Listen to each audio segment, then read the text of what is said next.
حاملہ بکری یا حاملہ یعنی حمل والی گائے کی قربانی جس کے پیٹ میں بچہ ہو، یہ بھی سوال بہت پوچھا جاتا ہے. تو اگر پریگننسی ہے کسی گائے کو یا بکری کو یا دمبی کو اور اس کی ولادت کا وقت آ چکا ہے، یعنی بچہ بالکل بن کے تیار ہو گیا، ابھی ولادت ہونے والی ہے، تو پھر بہتر یہ ہے کہ ایسی جانور کی قربانی نہ کی جائے. بہتر ہے، جائز ہے لیکن بہتر یہی ہے کہ نہ کی جائے.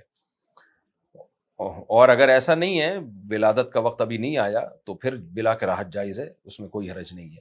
باقی اگر ایسی جانور کی گائے کی قربانی کسی نے کر دی تو بچے کا کیا ہوگا؟ تو بچہ بعض فقہا کے نزدیک تو جانور جب آپ نے ذبح کر دیا تو وہ ذبح کرنا بچے کا بھی ذبح کرنا کہلائے گا، اور بچے کو الگ سے ذبح کرنا ضروری نہیں ہے، بلکہ بچے کا گوشت بھی آپ کھا سکتے ہیں اگر وہ مر گیا.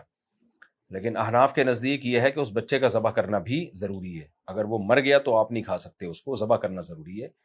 اور دیگر فقہا کی دلیل ہے زکوٰۃ الجنینی زکوٰۃ امیہا، کہ بچے کا ذبح کرنا اس کی ماں کا ذبح کرنا ہی ہے. اس حدیث سے انہوں نے استدلال کیا کہ بھئی جو ماں کو ذبح کر دیا تو بچہ بھی خود بخود ذبح ہی کہلائے گا.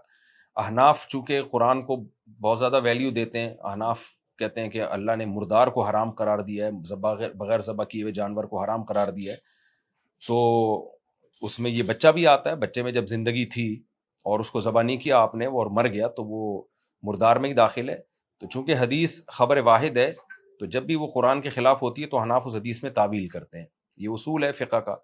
تو وہ یہ کہتے ہیں کہ بچے کو حدیث میں جو آتا ہے بچے کا ذبح کرنا، ماں کا ذبح کرنا بچے کا ذبح کرنا ہے، تو وہ کہتے ہیں کاف حرف تشبیہ یہاں محذوف ہے، زکوٰۃ الجنینی کا زکوٰۃ امیہا، یعنی وہ دونوں سیم ہے. کیا مطلب؟ ان کو ذبح کرنے کا طریقہ سیم ہے، جیسے ماں کو آپ نے ذبح کیا ایسے ہی بچے کو ذبح کریں گے. تو اگرچہ یہ تعویل ہے حدیث میں، لیکن تعویل صرف عقل کی بیس پہ نہیں کی ہے، بلکہ قرآن میں چونکہ مردار کو حرام قرار دیا اللہ تعالیٰ نے، تو وہ بھی تو ایک جانور ہے. بہرحال اختلافی مسئلہ ہے، جب اختلافی مسئلہ ہو تو اس میں ایک فقہ کو فالو کرنا چاہیے، دوسرے کو ملامت نہیں کرنی چاہیے. تو بر صغیر میں چونکہ زیادہ تر فقہ حنفی ہی کو فالو کیا جاتا ہے، تو اس لیے جب آپ نے گائے کو یا بکری کو ذبح کیا تو اس کے پیٹ سے اگر بچہ نکلا ہے تو پھر اس کو بھی ذبح کر دیں فوراً، تاکہ اس کا گوشت بھی آپ کے لیے حلال ہو جائے.